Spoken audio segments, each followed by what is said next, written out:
અમદાવાદના પીજી ખરેખર કેટલા સેફ છે? અમદાવાદના પીજીની અંદર કોઈ રિસ્ક છે?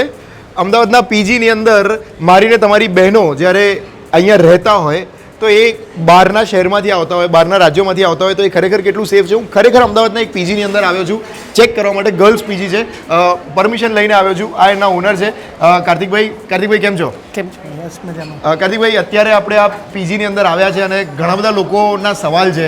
તમે અમદાવાદમાં છેલ્લા ઘણા બધા વર્ષોથી પીજી ચલાવી રહ્યા છો, પીજી રન કરી રહ્યા છો, તો ખાલી સિમ્પલ સવાલ છે કે ઘણા બધા અનુભવ તમે જોયેલા હશે. અત્યારે લાઈવ કેન્ટીન પણ અહીંયા ચાલુ છે, બહુ જ બધા લોકો છે, બાજુમાં પણ તમારું બિલ્ડિંગ છે. શું કહેશો તમે કે આ પીજી ખરેખર સેફ નથી એવી કોઈ વાત છે? એકદમ સેફ છે પીજી, કોઈ જ પ્રોબ્લેમ નથી, કોઈ જ પ્રશ્ન નથી. હું અહીંયા ઘણા વર્ષોથી પીજી ચલાવી રહ્યો છું.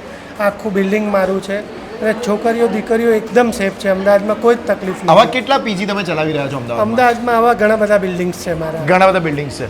ઓકે, અહીંયા બહુ બધા બહેનો છે, આપણે એમની સાથે વાતચીત કરીએ, સવાલો પૂછીએ, સાથે સાથે કાર્તિકભાઈ સાથે પણ વાતચીત કરીશું. હલો, હાય, તમારી સાથે વાત કરી શકું 2 મિનિટ? તમે ક્યાંથી આવો છો? હું ભુજ કચ્છથી આવું છું. ઓકે, કચ્છથી આવો છો અને કેટલા વખતથી તમે અહીંયા રહી રહ્યા છો? હું 1 મહિનો થયો છે મને અહીંયા, એક પણ મહિનો મારા થયો છે. ફ્રેન્ડ્સે રેફરન્સ આપ્યું છે એ 3 વર્ષથી રહે છે. અચ્છા, કોણ વધારે ટાઈમથી તમે રહો છો? તમે પ્લીઝ 1 મિનિટ ઊભા થઈ જશો પ્લીઝ. ઓકે, તમે 3 વર્ષથી રહો છો અને અહીંયા કોલેજમાં સ્ટડી કરી રહ્યા છો, તો કેમ તમને અહીં તમે બીજા લોકોને રેકમેન્ડ કર્યું? અહીંયા કોઈ આમ સેફટીને લઈને કોઈ પ્રોબ્લેમ તમને લાગે? ના, આજ સુધી મને ક્યારે કોઈ સેફટી રિલેટેડ પ્રોબ્લેમ નથી. ક્યારે બી કંઈ બી પ્રોબ્લેમ હોય તો એ લોકોને અપ્રોચ કરીએ તો એ લોકો બહુ ફ્રેન્ડલી રિપ્લાય આપે છે અને ઇમિડિયેટ એક્શન્સ હોય છે એમના. પણ એમ નહીં, પોઈન્ટ એ છે કે ધારો કે હાઉસકીપિંગના સ્ટાફ હોય કે પછી બીજા કોઈ પણ, માની લો કે તમારા રૂમની અંદર ક્લિનિંગ માટે આવતા હોય કે લોન્ડ્રી માટે આવ્યા હોય, તો એ બધા કોઈક ને કોઈક પુરુષો તરફથી તમને કોઈ અનસેફ લાગ્યું એવું કંઈ? ના, એવું ક્યારે જ નથી. અને એ લોકો જે પણ મેન હોય છે એ લોકોને ઉપર અલાવ જ નથી કરતા. અને આ ડોર છે ત્યાં અમારી ફિંગરપ્રિન્ટ્સથી ખાલી અમે છોકરીઓ જ જઈ શકે છે. તો તમારા રૂમની અંદર એ લોન્ડ્રી ને હાઉસકીપિંગની વ્યવસ્થા કોઈ પુરુષો કઈ રીતે અંદર આવે ને? તો શું કરે? પુરુષો નથી આવતા, બધી એમને ફિમેલ સ્ટાફ જ રાખેલું છે ને એ લોકો જ આવતા. અચ્છા, બધી જ ફિમેલ સ્ટાફ છે જેને કારણે તો અમદાવાદના પીજીની અંદર સેફટી છે? કારણ કે સોશિયલ મીડિયા ઉપર આ ટોપિક અત્યારે બહુ ચાલી રહ્યો છે કે તમારા ઘરેથી ફોન આવ્યા તમને? ના, કારણ કે એ લોકોને ખબર છે અહીંયા સેફ છે. ક્યાં બાત હે, ક્યાં બાત હે, બહુ જ સરસ. અચ્છા, અહીંયા આ લોકો ખાઈ રહ્યા, તમે કે આમની પ્લેટમાંથી ખાઓ છો? હે, તમારું ઊભા થવાની આળસ આવે છે? હા. અહીંયા ફૂડ કેવું છે? અહીંયા ઓવરઓલ પીજીની અંદર ખાવાનું ભાવે ઘર જેવું કેવું બધું? ના મજા આવે? ના, સારું છે. Food is good. સારું છે. ચારે ટાઈમનું ફૂડ અલગ અલગ ટાઈપનું હોય છે, વેરાયટીઝ પણ હોય છે. હલો, હાય, કેમ છો? મને એક સવાલનો જવાબ આપો ને, ખાલી સિમ્પલ સવાલ છે. તમારો બોયફ્રેન્ડ અહીંયા આવે? હા, ભરાઈ તો નહીં, અહીંયા અંદર અલાઉ છે કે અંદર ના આવી છે? બિલકુલ નહીં. તમને ગુજરાતી આવડે છે? मतलब हूँ तो मैं राजस्थान से, बट गुजराती समझ आता है. ગુજરાતી સમજ में आती है, क्या बात है. ઠીક है, તો આ છે બાયોમેટ્રિક કે જે ફેસ અને આ ફિંગરપ્રિન્ટ વગર ના એન્ટ્રી થઈ શકે. આ હું ખોલવાનો ટ્રાય કરું, ખુલતું નથી. અંદરથી કોઈ ખોલી દે તો વાંધો ના આવે ને? ઓકે, કઈ વાંધો નહીં. તો આપણે બાકીના લોકોની સાથે વાતચીત કરીએ. અમદાવાદના, હાલો, હાય, કેમ છો? મજામાં? તમે અહીંયા અમદાવાદ ક્યાંથી છો? ક્યાં રહો છો તમે? હું રાજસ્થાનથી છું. અચ્છા, રાજસ્થાનથી છો. તમને ગુજરાતી આવડે છે? આવડે છે, મને બધી ગુજરાતી ફાવે છે. તમે હું ગુજરાતથી જ છું. ક્યાં ગુજરાતમાં? વડોદરાથી છો? તમે? હું અહીંયા અમદાવાદથી જ છું. અમદાવાદથી છો? તમે પીજીમાં રહો છો? વાહ. તમે બિહાર છું. बिहार से हो? तो आप लोग बताइए कि ये गुजरात, राजस्थान, बिहार, सभी जगह से आप आए हैं, तो તમને કેવું લાગે છે ઓવરઓલ અમદાવાદના પીજીની અંદર? કારણ કે અત્યારે સોશિયલ મીડિયાની અંદર, ન્યૂઝપેપરની અંદર બધી જગ્યાએ બહુ ચર્ચાનો મુદ્દો છે કે ગર્લ્સ પીજી સેફ નથી? Question mark. તો આ વસ્તુ સાચી છે? ના, બિલકુલ નથી. અહીંયા એવું કશું જ નથી. જ્યારની હું રહું છું, એકચ્યુઅલી હું 1 વર્ષથી અહીંયા રહું છું. મને અહીંયા બધું જમવાનું જુઓ તો પણ એન્વાયરમેન્ટ તમે અહીંયાનું જોઈ લો, સિક્યોરિટી જોઈ લો, બધું એકદમ પરફેક્ટ છે. કારણ કે હું અહીંયા રહું છું, મારું બધી જોબ બધી પણ ચાલે છે.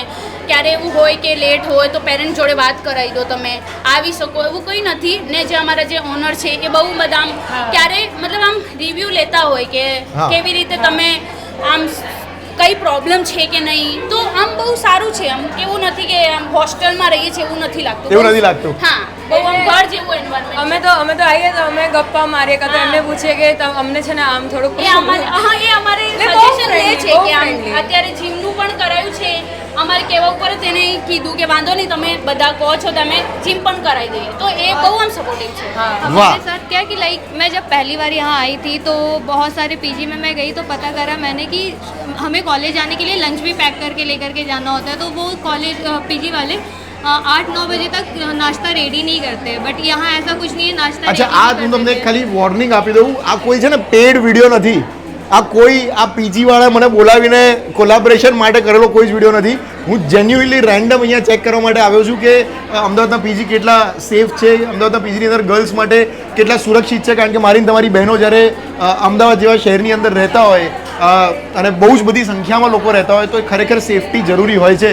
અને જ્યારે આપણે જોયું કે અમદાવાદના પીજીની અંદર આવી ઘટના થઈ જે આપણે વાંચ્યું સોશિયલ મીડિયાની અંદર, તો એ ફેક્ટ ચેક કરવા માટે હું ખરેખર આવ્યો છું. તો જ્યારે ગર્લ્સ પીજીની અંદર બહેનો સાથે આપણે વાત કરી, તમે છેલ્લા ઘણા બધા વર્ષોથી પીજી ચલાવો છો, કોઈ એકાદ અનુભવ તમારે અત્યારે શેર કરવાનો હોય કે જેની અંદર કોઈક એવી ઘટના બની હોય કે જે તમને લાગી હોય કે બોસ આવી આવી ઘટનાઓ બને છે? કારણ કે ઘણા બધા ઇન્સિડન્ટ્સ થયા છે આટલા વર્ષોમાં. ના એવા આજે હમણાં જે બનાવ બન્યો એવું તો અમારે ત્યાં ક્યારેય થયું નથી. પણ નાના નાના છોકરીઓ ઝઘડો કરે, એકબીજાની કમ્પ્લેન કરે, પેલી કે મને હમણાં આવું કીધું, મને આણે આવું કીધું, આ રાત્રે મોડા સુધી વાતો કરે છે હા. ફોન પર, મારે સૂઈ જવું હોય છે. એસીનું કુલિંગ કોઈને ઠંડી લાગે, કોઈને ગરમી લાગે, કોઈને પંખો હાઇજીન નથી, કોઈને એકદમ ક્લીન રાખવો હોય રૂમ પણ કોઈક મેસી જ રાખતું હોય. એટલે આવી આવી જે બેઝિક કમ્પ્લેન્સ હોય એ થતી હોય છે. complaint હોય. તેના સિવાય કોઈ મેજર કમ્પ્લેન્સ નહીં અમારા ત્યાં નથી થતી. કોઈ કરતા કોઈ જ કમ્પ્લેન નહીં, ફૂડને લઈને ના, કે ના. કોઈ બીજા લોકોને લઈને, અહીંના સ્ટાફને લઈને કોઈ કમ્પ્લેન? ના કોઈ જ કમ્પ્લેન નહીં. તો અહીંયા કેટલા વાગ્યા સુધી લોકો રાત્રે આવતા હોય છે? અમારા ત્યાં 11 વાગ્યા સુધી એલાઉ છે. 11 વાગ્યા પછી કોઈ પણ એલાઉ નથી અને જો એ લેટ આવે તો એના ઘરે ઇન્ફોર્મ કરી દઈએ છીએ તો તમારે અત્યારે અહીંયા અંદર જવું હોય તમે જઈ શકો? ના ના જઈ તમે પણ ના જઈ શકો? લેડીઝ સ્ટાફ રાખેલો છે, 24 કલાક લેડીઝ રહે છે. 2 વોર્ડન રાખ્યા છે, બીજા 2 દિવસે આવે છે. એ લોકોનું જ કામ હોય, લેડીઝમાં લેડીઝ જ જઈ શકે. તો કોઈ પણ કમ્પ્લેન હોય કોઈ બહેનોને તો એ તમને ફોન કરે કે ના અહીંયા ના ladies લેડીઝ staff હોય? સ્ટાફને જ ફોન કરે. 2 બહેનો 24 કલાક અહીંયા જ હોય છે. પછી એનાથી પણ જો વધારે ઇમરજન્સી જરૂર હોય તો લેડીઝ પીજી હોય તો મારી વાઈફને કોલ કરે, જેન્ટ્સ પીજી હોય તો મને કોલ કરે. બરાબર, wonderful. Thank you so much. તમે આટલી સરસ મજાની વાત કરી. અમદાવાદના લોકો તરફથી જે સવાલો હતા, જે કમ્પ્લેન હતી એ તમે એનું સોલ્યુશન લાવ્યા. હવે કોઈ એક લાઇનની અંદર તમારે છેલ્લી વાત કહેવાની હોય, જેટલા પણ લોકો અત્યારે બરોડા, સુરત, રાજકોટ, ભાવનગર, જુનાગઢ, જામનગર, ભરૂચ, કચ્છ બધી જગ્યાથી જોતા હશે, શું કહેશો તમે જેટલા પણ પેરેન્ટ્સ જોઈ રહ્યા છે એમને કે અમદાવાદની અંદર અમદાવાદમાં પીજી એકદમ સેફ છે, ડરવાની જરૂર નથી. બસ સારી પ્રોપર્ટી, આખું બિલ્ડિંગ હોવું જોઈએ, એ બિલ્ડિંગમાં બીજા કોઈ ના હોવા જોઈએ, જેથી છોકરીઓની દીકરીઓની સુરક્ષા સારી રીતે સચવાઈ રહે. આખું મારા જેટલા પણ બિલ્ડિંગ છે આખા બિલ્ડિંગ્સ છે, એટલે અમે જેટલી સેફટી સુરક્ષા આપી શકીએ છીએ એ બહુ સારું રહેશે આપણા માટે. આખું જ બિલ્ડિંગ હોય, બહારનો કોઈ એલાઉ જ નથી. Wonderful. Thank you so much. આ વિડીયોને લાઇક કરી દેજો, ચેનલને ખાસ સબસ્ક્રાઇબ કરજો, કારણ કે આવા પ્રકારના વિડીયોઝ રેગ્યુલરલી અમે બનાવતા રહીએ છીએ. કોમેન્ટની અંદર તમને કોઈ પણ સવાલ હોય તો એ સવાલ ખાસ લખીને મને કહેજો. Thank you so much. Thank you.